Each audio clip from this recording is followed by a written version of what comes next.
Hello, my amazing tribe. I'm excited to connect with you through this video. Welcome, welcome, welcome. We're thrilled to have you here as we tackle Walter Dirks.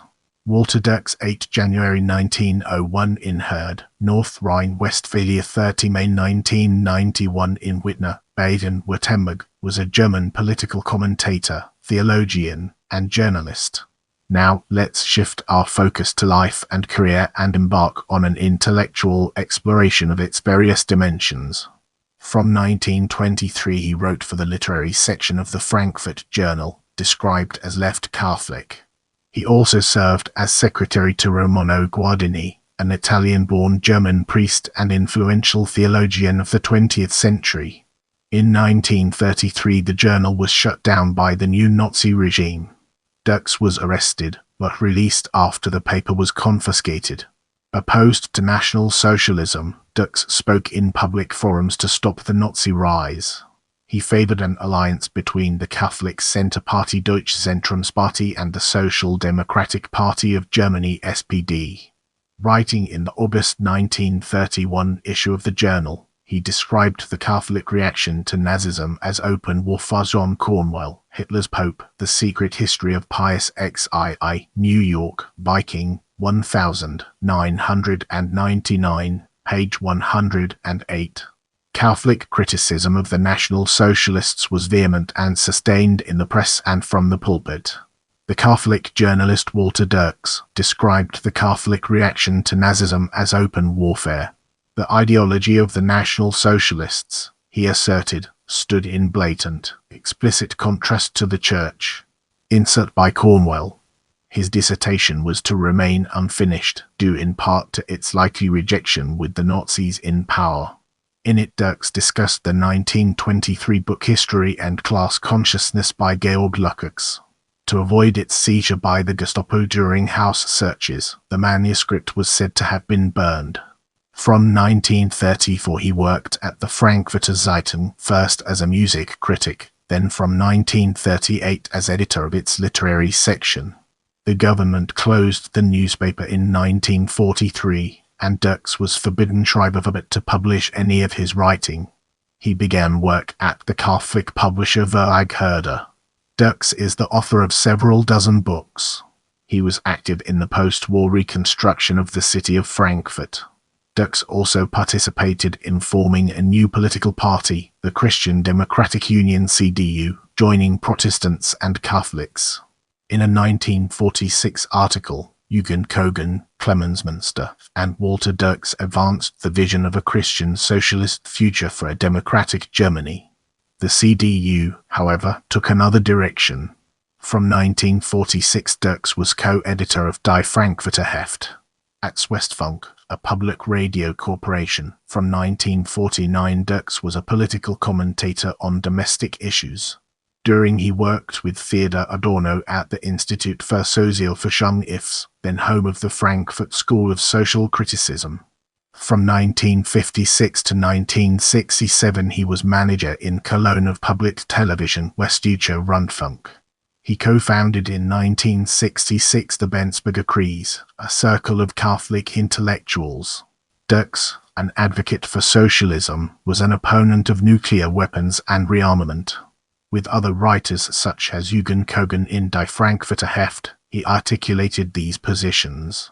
From the Urs until the end of his life, Dirks' political orientation and point of view was in the minority among German Catholics. Gustav Heimann, the president, referred to him as a moral conscience of the community. In 1941 he married Marianne Ostertag, who later served on the Central Committee of German Catholics. Turning our focus to Marxism and Christianity, let's explore its key elements. A 1947 journal piece by Dirks, Marxismus in Christlicher Sicht, acquired great influence. On the subject of communism, it was the decisive essay for the whole post-war German Christian thinking. Addressed were positive similarities between the prophetic passages of the young Marx and the Christian gospel of love and community. Marx was first to identify with the realities of proletarian life, which Dirks saw as an act of love. Dirks wrote of this radical thinking out of the existence of the helpless and exploited and of Marx's essentially Christian act of solidarity with the other, with the neighbor, a sacrifice.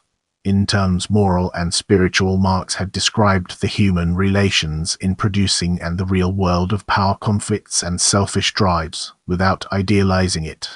Marx thus widened the scope of the social justice project. As did then the Lutheran theologian Paul Tillich, Dirks saw beyond his inheritance of bourgeois idealism, looking forward. Yet, unlike Tillich, who countered communism with a religious socialism, Dirks understood communism as another faith.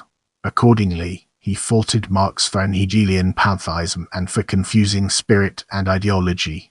Despite the prophetic quality of the early Marx, Dirks did not assume that he was the appointed bearer of an historic promise.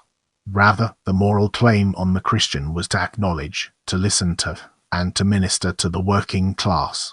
The project was to assist the exploited until he can solve problems better and think better than the communist. Dirks called on Christian churches for a responsive commitment and renewed vigor. Now, it's time to shift gears and explore the monk and the world.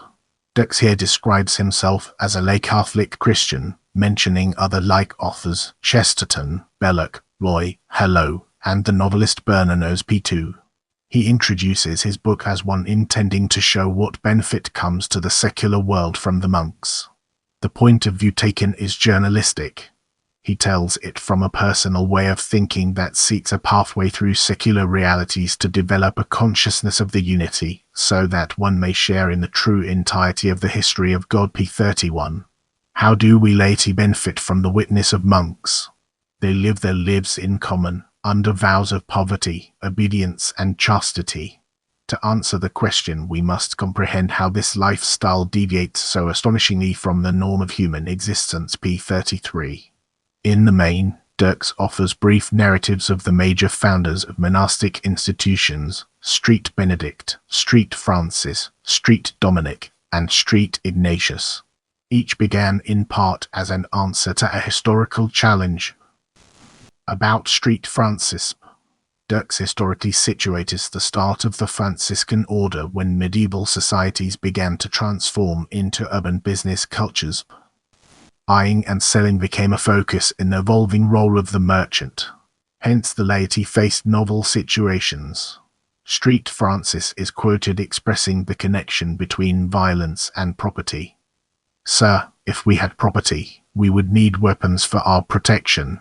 For from property, litigation and quarrels arise, and through these the love of God and one's neighbor is greatly diminished. And so in this world we desire no property whatever." As Dirks sees it, the mission of Street Francis was to the wealthy. His was not a movement of the poor against the rich, although he recognized the contradiction between the hierarchy's wealth and the admonitions of Jesus. The perplexing thing then and now was that Street Francis preached poverty, lady poverty, to the rich. To be sure, he urged the rich to give alms, yet the threat to the rich man from his wealth caused him much greater anxiety. P163. Street Francis saw that the nature of wealth had changed, that riches were striking root in men's hearts in a different way. It had become more intimately precious. P165. The merchant was put in the slow process of learning how to separate workaday atheistic behavior from devout observance, and under these conditions he was imperiled. P166. Now, let's shift our perspective and explore selected publications from a different angle. Ob und Aufgabe, 1931 Die Antwort der Mönch, 1952 Wohrich ein linker Spinner, 1983 Der Singen Stotterer, autobiographisch Text, 1983 Jesse Schriften, 8 volumes. As we enter this new phase, let's uncover the impact of legacy on our broader topic. The Walter Dirks Prize has been awarded to, among others, Rita Smoot, Rupert Nudik, and Wolfgang Thiers. Walter Dirks Stray 1,029,337. In this chapter, we'll be unraveling the enigma of awards and discovering its transformative power. 1983, Geschwister Schollpreis für Wohrich ein linker Spinner. Leave a comment below and let me know what you thought of this video.